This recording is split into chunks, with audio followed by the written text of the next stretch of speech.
carattere internazionale, cioè non era una repubblica che doveva restare chiusa a casa sua, ma che in Oriente si parlava veneziano, diciamo.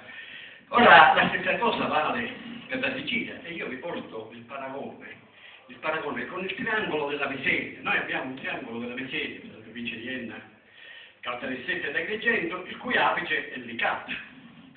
Ma Licata, prima dell'unità d'Italia, aveva 14 consolati stranieri, perché era al porto dello Zolfo, senza dubbio, ma dallo Zolfo c'era tutta una civiltà e scambi che si intensificavano con gli altri paesi del mondo. Quindi ecco che cosa vogliamo fare noi. Noi vogliamo dialogare con l'Europa, vogliamo dialogare col mondo, ma per fare questo bisogna avere consapevolezza di se stessi e poi evitare lo schermo che è costituito da due elementi. Questo schermo che ci impedisce di vedere l'Europa, questo schermo che ci impedisce di vedere il mondo è fatto dagli interessi forti, dai poteri forti che hanno occupato lo Stato italiano e quindi bisogna combattere contro questo centralismo, questa visione, perché è vero che parlano di regione, di Stato, di autonomia, eccetera, ma noi sappiamo bene che sono i partiti che comandano i gruppi di potere, quindi c'è un centralismo più forte, è stato detto qua. Col federalismo non si toglie, anzi si rafforza questo tipo di fare politica. E poi, diciamolo francamente, ci sono i nemici interni alla Sicilia, quelli cioè che sperano nel colonialismo per fare carriera, che si vendono, ci sono stati sempre i Quisling, le persone che fanno finta di difendere la propria terra, ma invece se la vendono all'estero. Ecco, questo parte oggi da Palermo, questo messaggio è un messaggio. Noi stessi, voi vedete che c'è qualche sedia vuota, anzi più di qualche sedia vuota, ma perché? Perché noi abbiamo detto che ieri avremmo fatto una riunione a porte chiuse. Questo ha offeso molto, certamente abbiamo fatto un errore di comunicazione, ma noi non ci eravamo mai incontrati di persona con gli amici veneti, eccetera. Quindi avevamo bisogno di sapere le cose essenziali. Questo tipo di riunione non si poteva fare aperta al pubblico, perché ognuno avrebbe detto cose interessantissime, ma ci avrebbe tirozzato fuori da quello che noi avevamo bisogno di sapere, di conoscere, di approfondire, eccetera. È stato utile, perché loro hanno appreso tante cose da noi abbiamo appreso tante altre cose da loro, è stata una riunione operativa. Comunque noi, come interlocutore, riteniamo di avere il popolo siciliano, da questo momento in poi avremo anche gli altri popoli, diciamo dell'Italia e dell'Europa, quindi penso che oggi veramente si sia data una grande svolta. Io vorrei dare la parola ora al Presidente, che è un uomo di coraggio, insomma, è coraggioso, il Presidente della Serenissima Veneta Repubblica, e poi diciamo passiamo alle domande.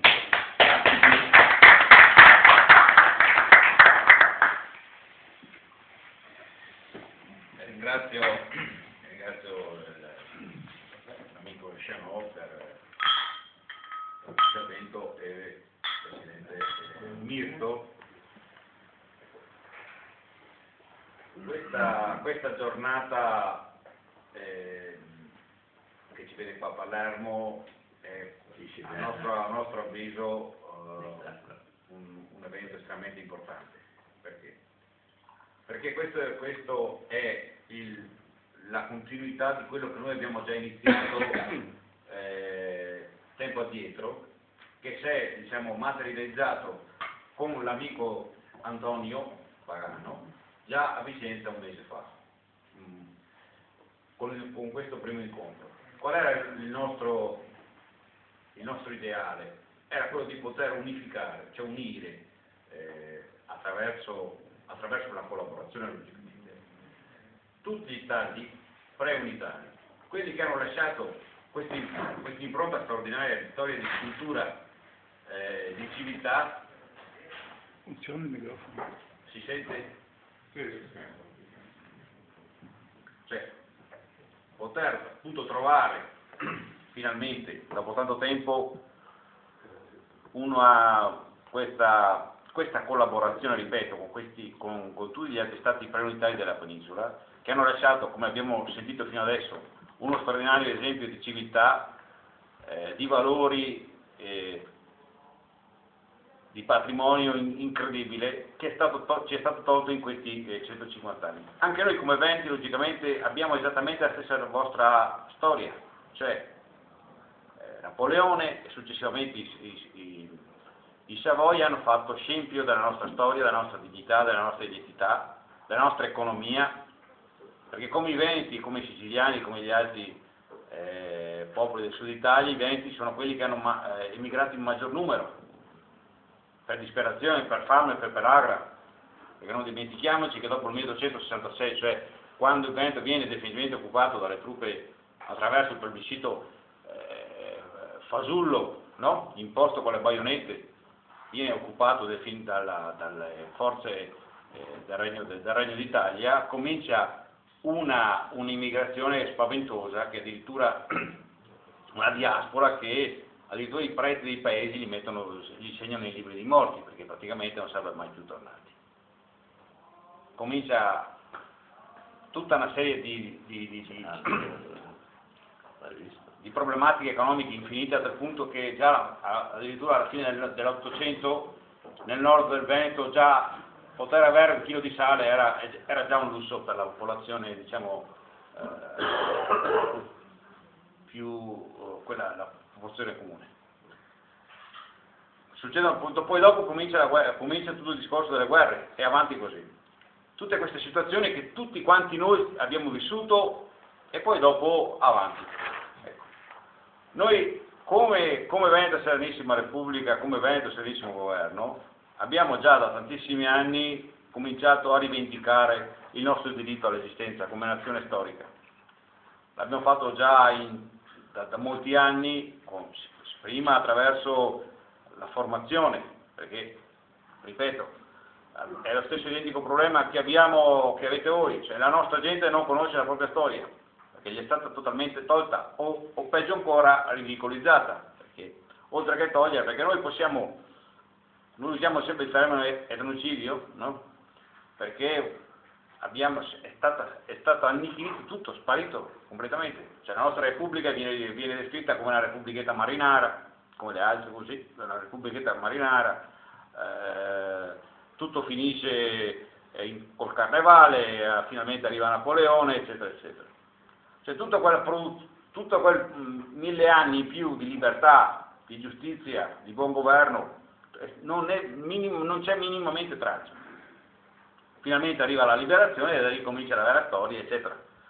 Cioè si parte dai Romani ai Savoia e tutto il resto, cioè Romani, Napoleone, Savoia. Questa è la storia. Tutto il resto viene completamente dimenticato. Noi cominciamo, ripeto, a far conoscere la nostra storia, a ricreare una coscienza nazionale e rivendichiamo il diritto all'autodeterminazione attraverso il referendum. Quando nel 97, per fare in breve, quando nel 97 vogliono festeggiare la cosiddetta caduta della Repubblica Veneta, facciamo quella famosa azione che poi dopo diventa, diciamo, di dominio pubblico e ci sono dopo tutte quelle serie di conseguenze. Se noi non avessimo fatto quell'azione lì, definitivamente il nostro patrimonio storico sarebbe stato cancellato, cioè nella memoria della gente. Avendo fatto questo, si è cominciato ancora a discutere, a parlare di Repubblica, perché sono andati là e tutte queste cose. Ma quello che è importante oggi, vedete, è che noi finalmente riusciamo, attraverso noi tre, cioè Veneto, Sicilia e Napolitania, riusciamo a mettere le basi per avere un qualcosa di diverso per il futuro, per poter cominciare a dare un'alternativa, perché l'alternativa futura è quello che noi stiamo facendo oggi. Non si può continuare ancora su questa strada qua, anche se domani mattina ci fosse un altro, non cambierebbe nulla. La strada è questa, cioè la riscoperta dei nostri valori, la nostra storia, e il futuro cammina su questa strada qua. Noi logicamente adesso approfondiremo queste tematiche, prepareremo altre iniziative per poter dare veramente una speranza, e soprattutto quest'anno, in occasione del 150° anniversario della cosiddetta unità, dare un'alternativa.